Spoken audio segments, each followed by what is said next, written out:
Welcome into NHL Tonight. First shift for a Tuesday, October the 7th, 2025. Welcome in, everybody. It's opening day for the National Hockey League. E.J. Hradek here alongside Pat Maroon. I think this is your first performance in this room. This is my first performance. There you go. So you're like kind of a rookie for us this year. I am a rookie. How does it feel to be a rookie at something? It feels good, actually. I'm starting my roots again. I'm starting backwards, so it's good to be a rookie. You know, I was doing the makeup, and Tony's like, "Do you want to go?" I was like, "No, I'm going to serve my dues right now. I'm going to be a rookie. You go first." There you go. So you're a team. You've always been a team player. That's why you were part of 3 consecutive Stanley Cup championship teams, 1 in St. Louis, and obviously the 2 in Tampa. How is this fall for you without training camp and trying to do different things? I know you're coaching and helping in Muskegon and the USHL. Your son plays there. You're doing the TV work. How has it all been? It's been good, staying busy. You know, I wanted to get back into the game, EJ, right away. You know, Kelly Chase told me that. I told you off air there. I just wanted to stay in the game and do as much as I can to give back and, you know, give my knowledge to the game too. You know, I've learned so much over the course of, 15 plus years, and I got the opportunity to join the NHL Network, join the Tampa Bay Lightning broadcast. Yep. So really looking forward to it. It's something new, and I'm learning each day, and I get to learn from some of the best in the business. All right, and speaking of the best in the business, let's bring in JD, our producer. There he is. You flatter me. JD. Oh, JD, look at it. He's got his hair combed over, no hat. He's all like, looking like the first sharp day of school. today. Collared shirt. Yeah. Well, I wanted to dress up for Pat, you know what I mean? Nice. Me, I get nothing. He got nothing. He shows up in a hat, dirty clothes. Now he looks all nice. He's well manicured. Welcome back. Hey, good to be back. I'm glad we're back for another season with the Shifties here. Yep. Hey, let's get to the promo here, All right. Susan. Remind the folks where they can find First Shift. We are on Monday through Friday right here on NHL Network and on Sportsnet up in Canada. Go Jays. We are also a free podcast available on YouTube and YouTube Music each and every day.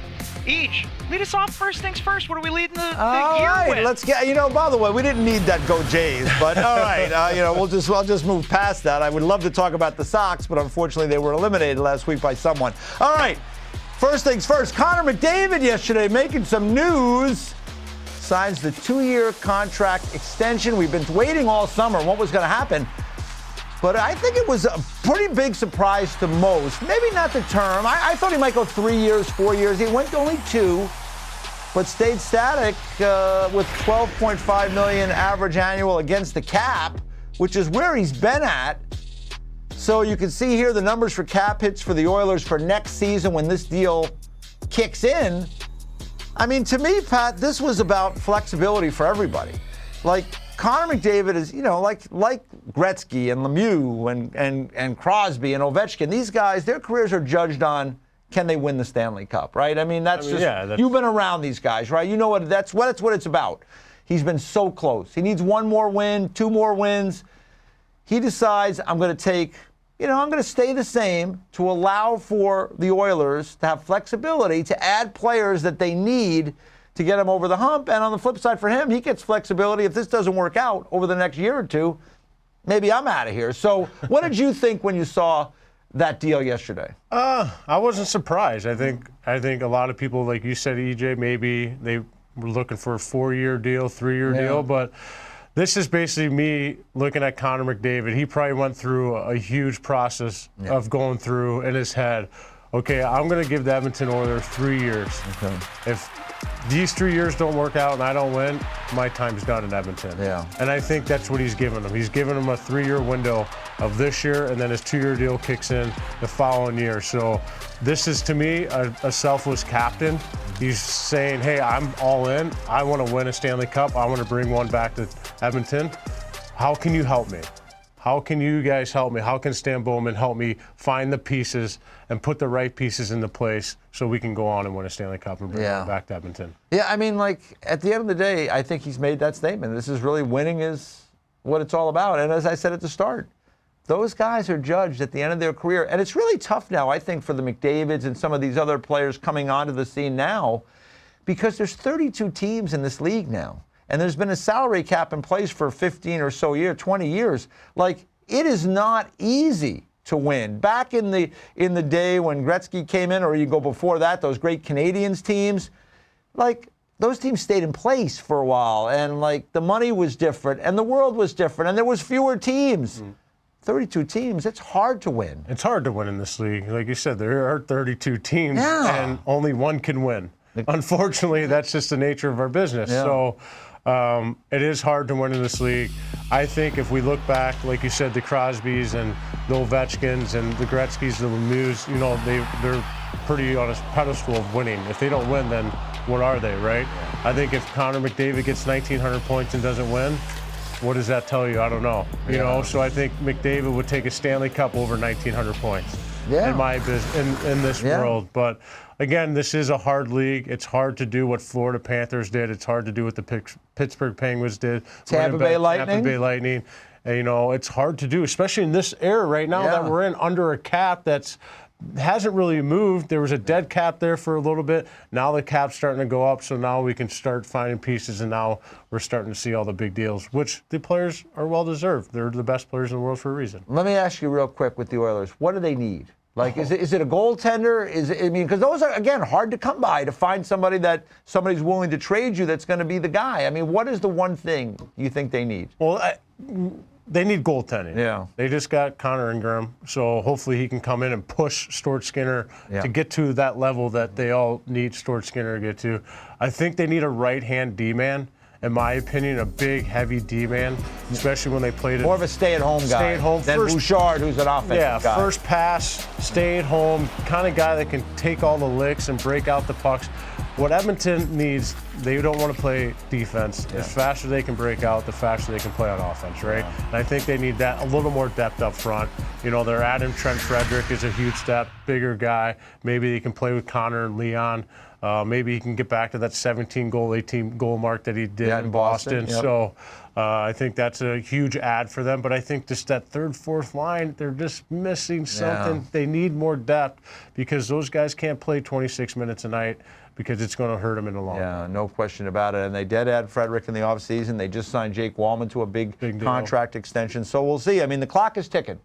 on the Oiler management got it right group, here. right? 3 years. It's ticking away, and we'll see how things go. But congratulations to Connor on getting another deal, and continues to be Connor McDavid. It'll be fun to watch him this season. Let's get to the schedule tonight.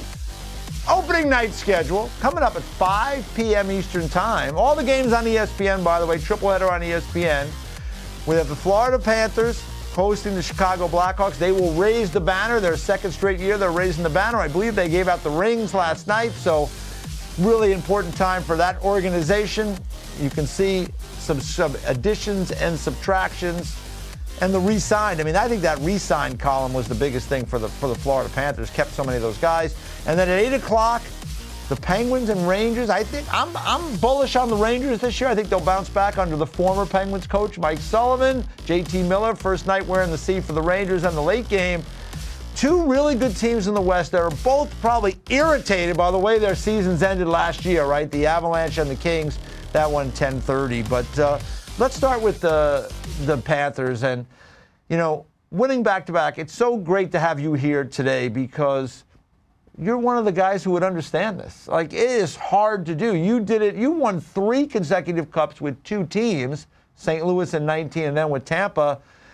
How hard? Give the fans an idea of what has to happen, what has to go right, and especially for Tampa, where they were in that flat cap window where they were losing some players and trying to manage. Not easy. No, it's not easy. I think, one, you need injuries not to come into play. You need goaltending to come down, and you just need some luck. And I think you need structure, too. You need to stick with it in a 7-game series. I think people forget, the longer you play the right way for a 7-game series and you stay in structure, the better off you're going to be.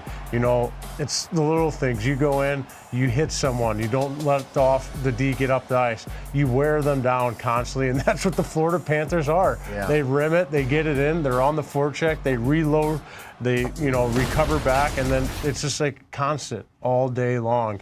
And to me, we just talked about it. when they lost to Vegas, what did they run into? Injuries. Yeah. They didn't have their whole lineup, and then they added some pieces in the offseason. They went back to the Stanley Cup Finals. They ended up beating Edmonton. They just found ways. They got healthy. They didn't run into anything. Bobrovsky stood on his Played head. well when he you needed need a to. you need a goaltender to win, and they just had all the pieces. And what they did last year was just remarkable. I think you really hit a great point there. It's just knowing who you are and staying with it, because calling the Stanley Cup Finals, when you're calling a game and play-by-play, you're calling the action, and when you start to notice the same things over and over and over again, you said it. The Florida Panthers get the puck out as quick as they can. They get the center, and they just rim the puck. It's pretty simple. They rim it around. The guy coming on the other side, he may rim it back the other way. They're changing the point of the attack. And it's pretty simple hockey, right? Yeah, I think simple hockey wins championships. I think if you look at the last, 6 cups, they're not doing anything exciting. They're just playing. Like, all their goals are coming from, below the top of the circles. Everything's coming around the crease. They're funneling pucks. They're tenacious around pucks. They get their second and third efforts that a lot of people don't look at or when they're watching the game. But this is a team that Paul Maurice got in, but I think it's the guys that are next to him are willing to do those things over and over again. Yeah. If you have a 20-man roster that wants to continue to do that over and over again, you're going to have success. And that's what Florida is doing. They found an identity of who they are as a team toughness. They have some swagger right now, and they just stuck with it. They don't need to enter the zone and go east-west all the time. Yeah. They know what they need to do. They know to get it in, and then their offense will take over. Yeah, that's my favorite line from Paul Maurice last year in the playoffs. He would say, either we win or we learn. And it's like, when they do it right, they win. And when they don't do it right and they lose, they learn. Let's get back to what we do. Yeah. And then they get back to it. And they got some great players there, just like you guys had in Tampa. I mean, high-end players willing to sacrifice and willing to play within that structure probably makes all the difference. It makes all the difference. And listen, they're going to enter the zone with the puck. They're going to have 3-on-2s. They're going to have, entries that they're going to make their skilled plays. Yeah. But, they're not turning the puck over. They're sacrificing a play to get it in and play 200 feet away from their net. And I think they found that structure, they find their identity, and it's been fun to watch. They're a team to beat. I mean, they're on the top of the mountain right now. All right, before we get to Chicago, I got to ask you quick, because we're talking about Florida. What did you make of this dust up there? The 2 preseason games. We've got Billy Lindsay on later, so he'll get the counterpoint there for Florida. But what did you make of it from the Tampa perspective? Yeah, I mean, I thought the response was good from Tampa. I thought they needed to do that. I thought what happened with Hagel, you never want to see a guy leave the game injured, right? Star player. Yeah. And a guy that gets 90 points. So, we can go back to the Buffalo thing, what happened in Buffalo, and they called up a guy. I mean, listen, we all knew what was going to happen Saturday. What A.J. Greer did, but then we can go back and say, well, what happened to Ekblad, right? Yeah. So I think it evened out. Mm-hmm. But I think it's great. It's great for the state of Florida. The hockey's back in the state of Florida. Who would have thought the Florida Panthers were going to be on top? Who would have thought the Tampa Bay Lightning were going to be back on top, right? So I think you got a whole new crowd of hockey fans in the state of Florida. So I love it. I think it's great for hockey. They're growing the game of hockey. And I can't wait, like I said. November 15th, I'm marking that calendar. Yeah. I really hope I'm doing that game. Yeah. I want to. I think if you're not doing the game, the Lightning may want you there. Yeah. Just in case. Yeah. Just in case things spill over. It's good to have somebody there just in case.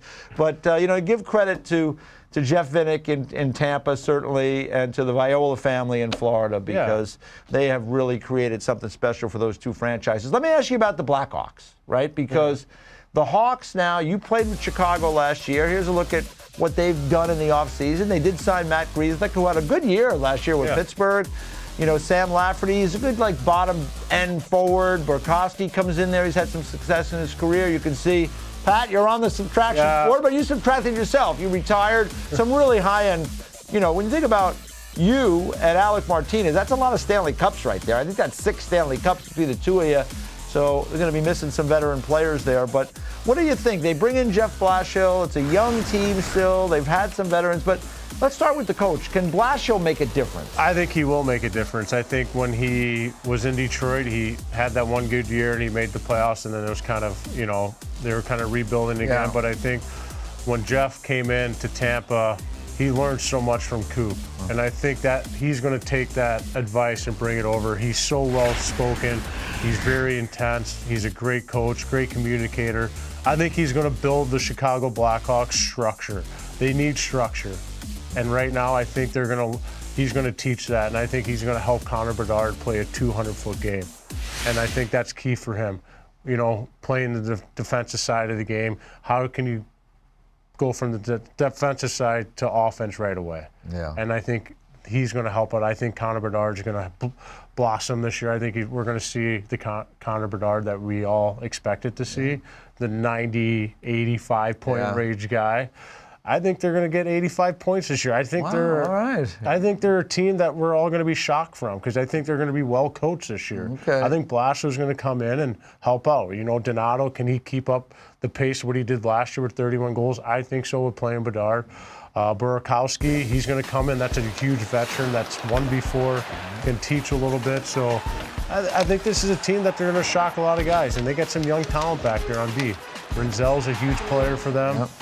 Vlasic's, you know, taking another year underneath them. I really like Vlasic. He starts the season with a lower body injury, so he's out tonight, but I really like that kid. Yeah, I like him too. He's big and strong, and he's got a great stick. He can move for a big guy, so this is a team I'm really high on this year. I believe in them. I think they're with Foligno and being there, you know, the last few years, he understands what's going on. But I think this is a team that they're willing to take a next step and they're willing to buy in to be close to a playoff team. So I'm really excited for that. Connor Bedard, just 20 years old still. I know, he's still young. He's a baby still, so we'll see how he does tonight.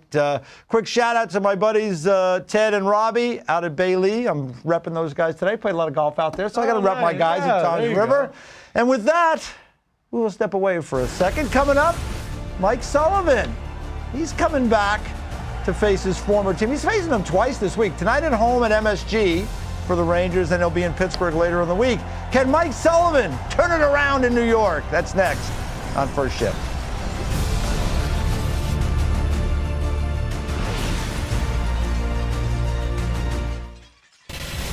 Let's take a look at the career resume of one Mike Sullivan, the 38th head coach in New York Rangers history. He replaces Peter Laviolette, who was behind the bench for the last 2 seasons. You can see there in Pittsburgh, most in team history, most wins. He's Stanley Cup, back-to-back cups, and he does have a history with the Rangers as well. He was an assistant coach under John Tortorella from 2009 to 2013. You can see 14th coach in NHL history to win 400-plus games with a single team. Can a coach make a difference for a team?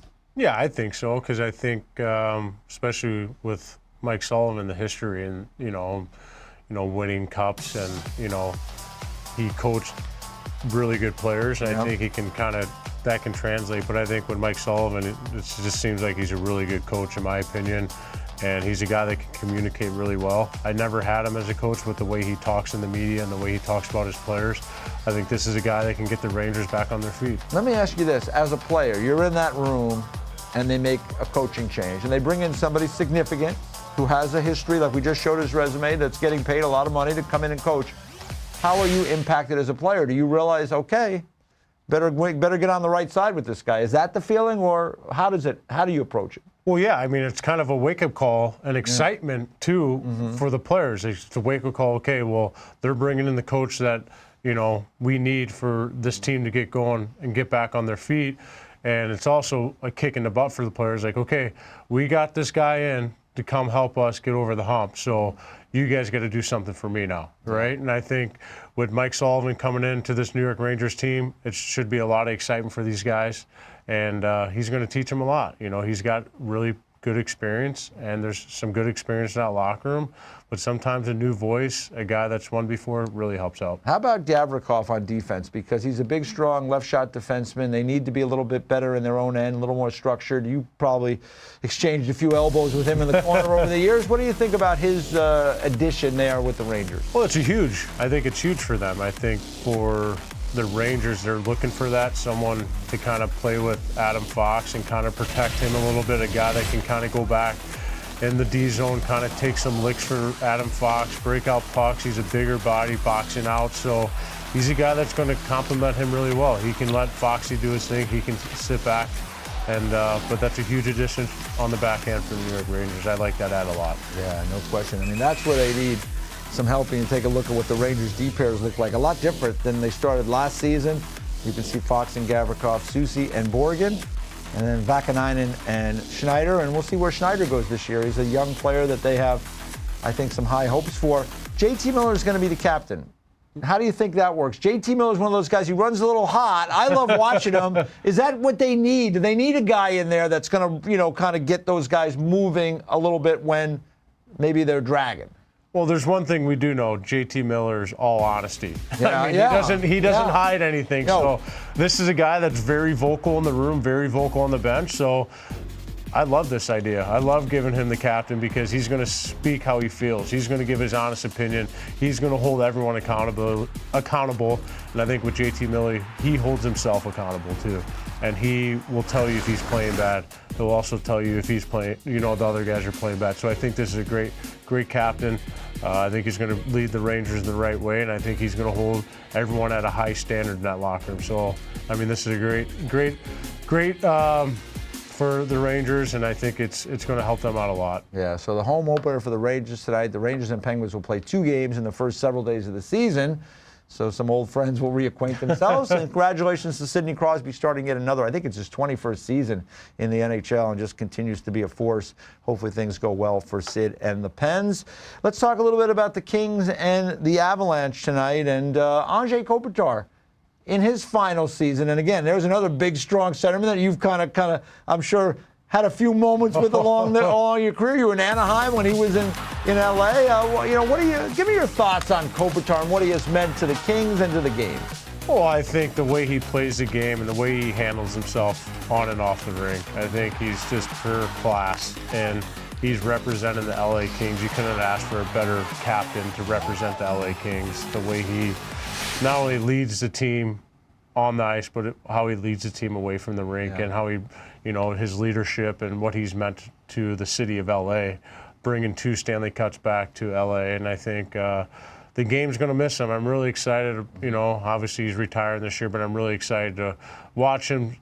All the players kind of give him respect after every game. So what a player. I mean, he's going to go down as a Hall of Fame to me. No question. And I loved his game. He reminded me of Getzlaf a lot, how they slow the game down, how they protect the puck, how they kind of navigate their way through the neutral zone and have a lot of patience. And those guys they've done it the right way. And they've done it with class. And Getzlaf and Kopitar, they had some good battles over the years for sure. So Andrei Kopitar is still a terrific player, and we wish him the best this season as he goes into his final year in the NHL. Let's talk about the Avs. Both these teams, as I mentioned earlier, they not happy with the way things went. And I mean, for the Avalanche, they had that game 7-1, and then their old friend, Mikko Rantanen, kind of stole it from them. Like, they've made some changes, a few changes in the offseason. Brock Nelson stays there. The Avs, I mean, every year we look at them and we think, this is a team that's going to win a Stanley Cup, and it's been a struggle the last couple. Landeskog is back healthy, which is great news. They add Brent Burns to the mix to give him a little bit of, he's a veteran guy, but still plays very well on the blue line. Where are the Avs for you with McKinnon and Makar? Can they get back championship level? Yeah, I don't like their additions that much. Mm-hmm. I don't think they added quite a bit, but I don't know. The Avs are kind of hit or miss right now. We don't, we expect them to be in the playoffs. We expect them to go far in the playoffs, but I think they're just missing a few pieces. I think I touched on. What would you like to see them have? Is it a third-line shutdown center to kind of relieve pressure from McKinnon and Brock Nelson, those big guns that, so they're not matching up against the top line. Let's get, a third-line center, find that third line that they had with Nazem Kadri. Yeah. And they're a dime a dozen. It's hard to find those type of guys. Yeah. And I think that's what they've been missing. They've been missing, and when you ride those guys all the way, sometimes it's going to catch up. Wears you down, right? Wears you down. So, this is a team that we love, and they got some great players over there.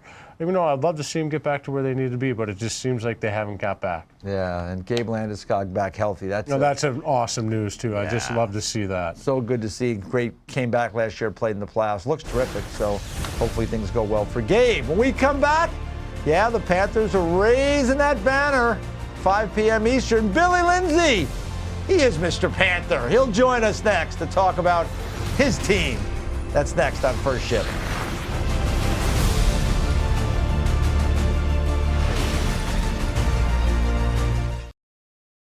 Stanley Cup final. Panthers lead 3-2, looking to close it out and make it back-to-back cup. Scores! Sam Reinhart kicks up Florida again. What a play! Nice like a jump shot. He scores! Oh, what a big goal! It's a hat trick. Sam Reinhart Down to the final 5 seconds. Rats rain down. Lord Stanley staying in South Florida. Last year was greatness. This time it's historic. The Florida Panthers are back-to-back Stanley Cup champions. Oh, it seemed like just yesterday. The Florida Panthers winning their second consecutive Stanley Cup. And you can see here the last 5 teams to win back-to-back Stanley Cups. Panthers, Tampa Bay Lightning, Pat Maroon, you know a little bit about that bunch. Congratulations, that's a nice list to be part of.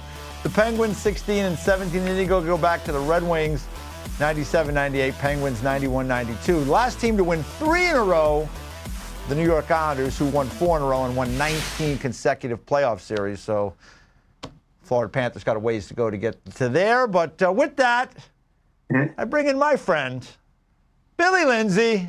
He is the color analyst on the radio broadcast for the Florida Panthers and one of our colleagues here at the NHL Network. Billy, just let me ask you this. Did you ever think, you played for the Panthers, you went to the final, did you ever think you would be seeing a day where you'd have a second straight banner raising for the Florida Panthers? Yeah, the answer is no. We go through that, and I thought after the first time that we won the Stanley Cup and we sat there, and Mr. Viola, about, I guess, Thanksgiving, our owner came to me and said, I was having a conversation. He said, we're going to win it again this year. And I was like, holy hell, yeah, last year was great, but to do that twice in a row, to go over that mountain would be something incredible. I know Pat knows about it 3 years in a row with a couple of separate teams, which is remarkable in itself. But this Panther team and this group, the way that they're built and the leadership and the stability from the top on down is just impressive. And their competitiveness, their will to fight for each other, just never give up. And they found a way to climb that mountaintop one more time. And to hear defending back-to-back Stanley Cup champion, that's going to take a little time to get used to as we go throughout the course of this season.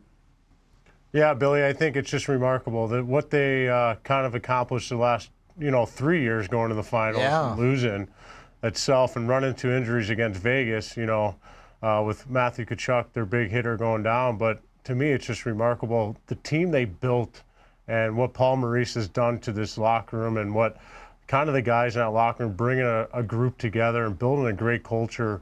What's the vibe around right now? It just seems like I think they got a taste of it and they want more, it seems like. It's like they're not giving up, and I just love that intensity about the Florida Panthers. They're just well-coached, well-structured team, so I just feel like this is a team that has probably got another three-peat in them. It just seems like they're just unbeatable right now. Well, they want to, Pat, they want to try and go through that, and they want to be competitive. There's going to be a lot of adversity to overcome. One, the Barkov injury to start the year, and Matthew Tkachuk being out until about December. So you got to be able to overcome that. And same thing with Thomas Nosek, who was a key player. But this team is, they're used to adversity. They're used to overcoming hurdles. They're used to pushing it to the limits. And you have to understand, you know it better than anyone else, Pat, that you have to have a player, and a bond in that dressing room, a love for each other, a commitment for the person beside you to go that extra mile, and the understanding. And they call it around here servant leadership, and your leadership is about to serve others, and that starts with your top dogs in the dressing room, just leading by example, kind of showing the way and making it understanding. This is how we play here in South Florida. These are our systems, and everyone feels part of the group. When they come to the rink, everyone has an understanding of their job.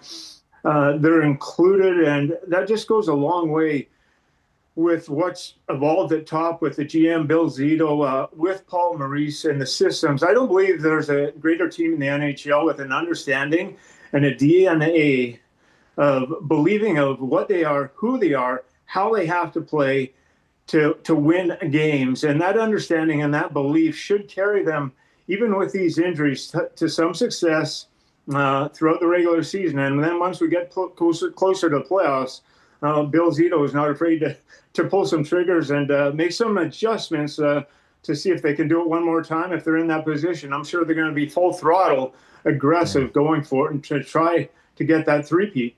Yeah, no question that they will. They've already shown that. So with Barkov out 7 to 9 months, I mean, I don't even know if you get him back in the playoffs. I mean, that's a pretty significant injury he suffered. Really awful to see in a preseason practice. I mean, not even in a game. But I think, Billy, when I look at the Panthers, I think that Anton Lundell now becomes a really important player. He was a first-round draft pick. He's been a third-line center there. That is a luxury that the Panthers have had. I think he is going to be someone that's going to be counted on much more for offense, and I think he's got more to give. What do you think about his role this year?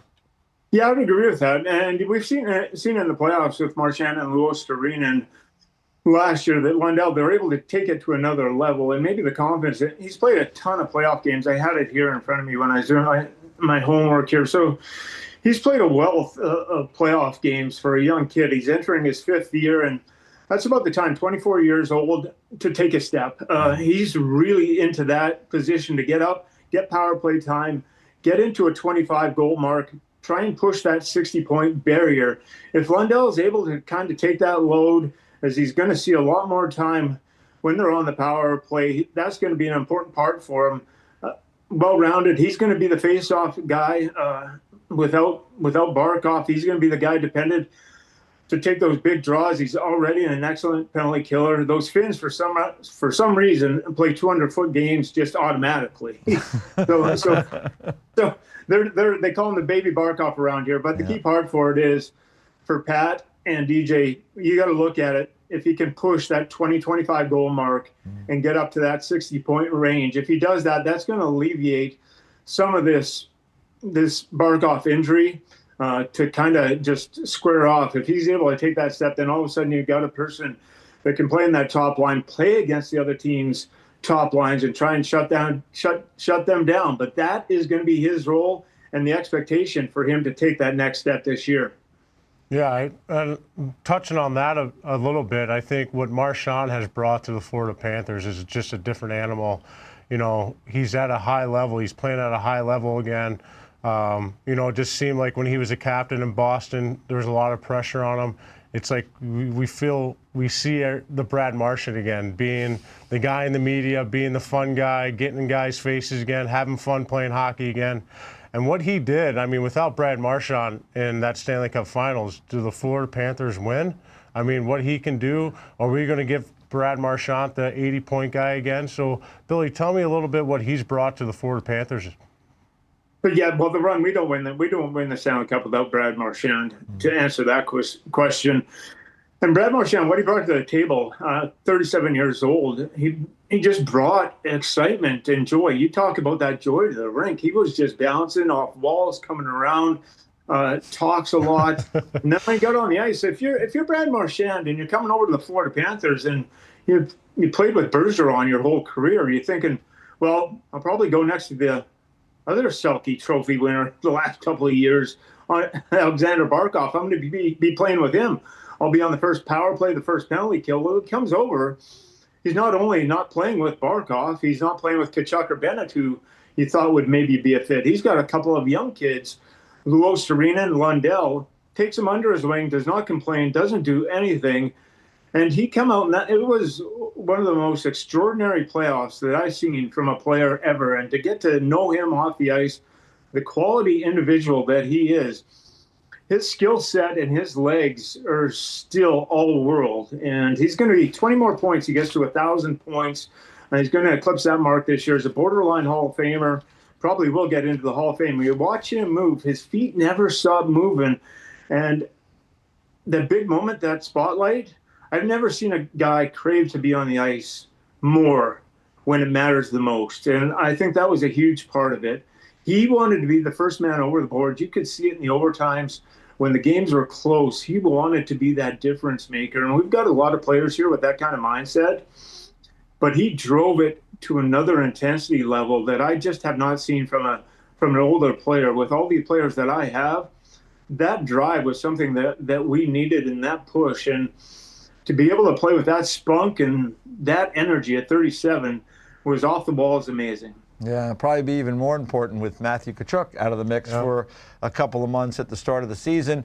Billy, earlier in the show, we got Pat's thoughts on the wild preseason games between the Panthers and the Lightning.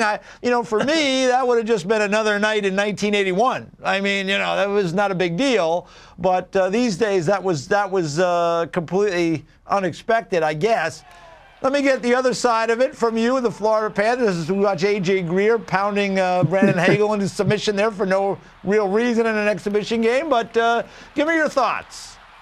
It is what it is. It's behind us. It's a great rivalry. That's my thoughts. And that's the beauty of going through some playoff runs, is that we really got a healthy rivalry here in the state of Florida. We got rivals with Boston. We got rivals with Toronto, Carolina, Edmonton. When we were losing games, EJ, no one cared about us. Nobody cared. Yeah, no one cared about that.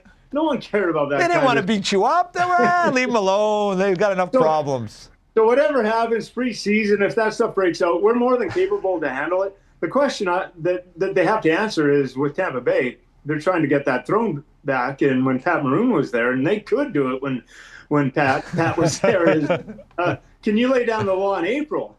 And that hasn't been the case the last couple of years for the Lightning. I don't. Whatever happens in October, you want to just throw down whatever theatrics, shenanigans. You want to bring it on. Great, best of 7 series come April. Let's see how you can handle it. Yeah. Can you back it up? Can you go through that? And that's been the stable of this Panther team is team toughness, 60 minutes, attrition. They'll go after you. They're going to tear a strip off you, win or lose, and that's their attitude. So you want to try and take a strip off us in the preseason, go after it. We'll put it in the memory bank and just log it in there. No, Patty, you would have been perfect playing in that game. I know you would. I know. I should have signed a PTO coming in Saturday. You could have been like Marc-Andre Fleury. Exactly. Just play one more game. A little more eventful, though, right?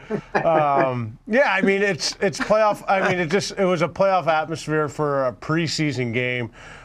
This dates back for now 5 years now. Yeah. When Florida started kind of making the turn, and what is going on, and the Tampa and Florida rivalry is going on. I mean, what A.J. Greer did, I think how Tampa responded. We all knew Tampa was going to respond in that game, Billy. You knew that. Yep, I agree. The whole NHL knew that.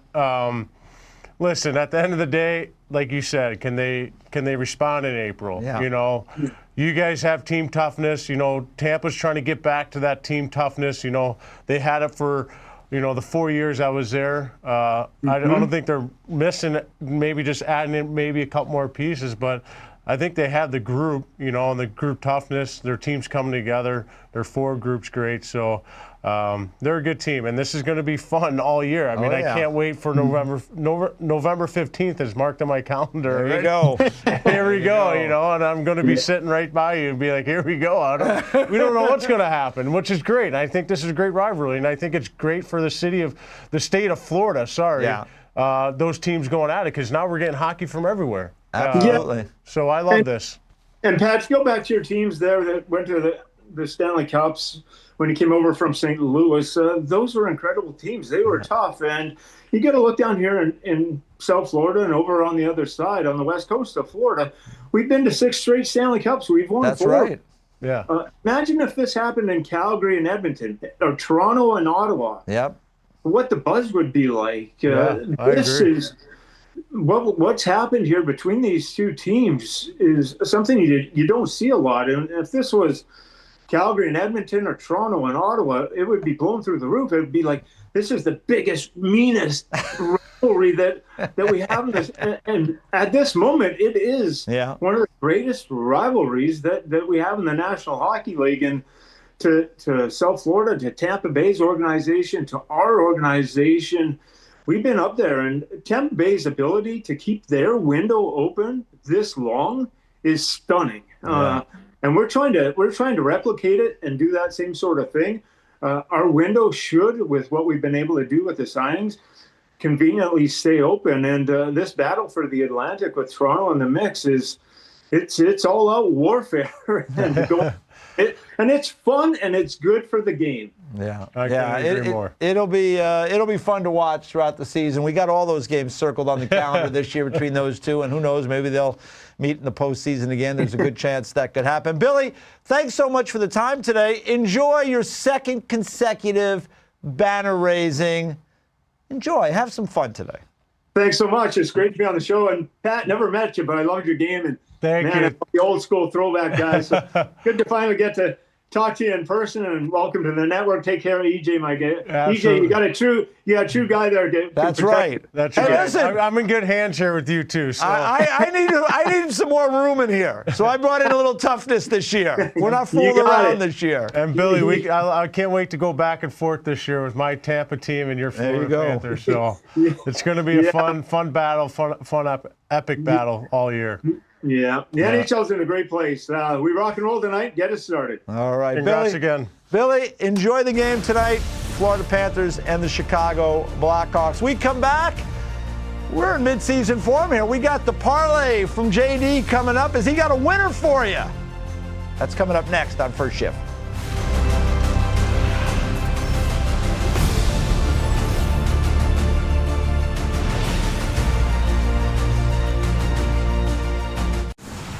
It's time for the Top Line Parlay presented by DraftKings Sportsbook. That means JD is here to win us some money.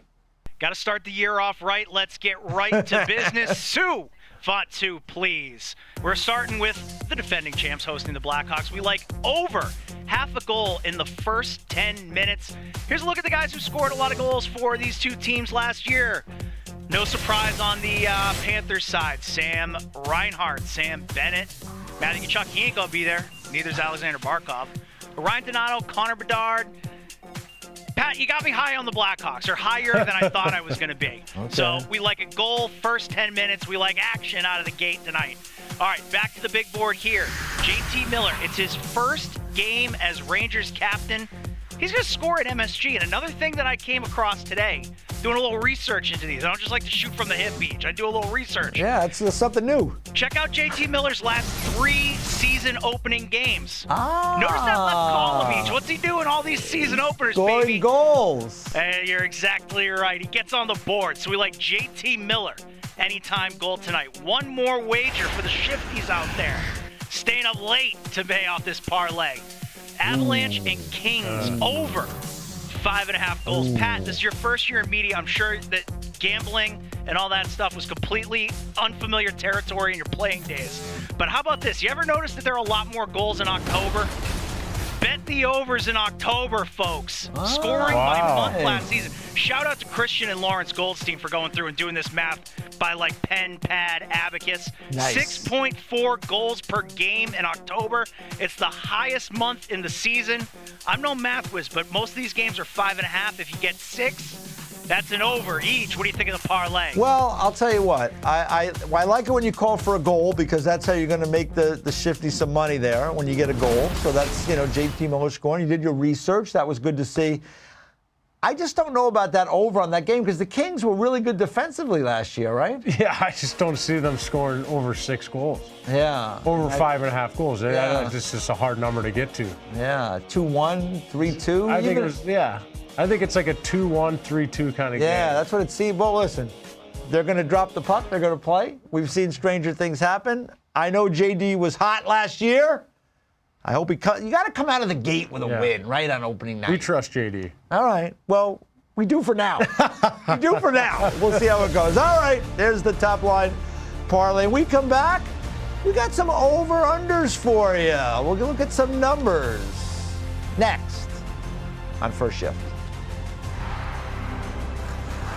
DraftKings Sportsbook is an official sports betting partner of the NHL. And this week, new customers can bet $5 and get $200 in bonus bets if your bet wins.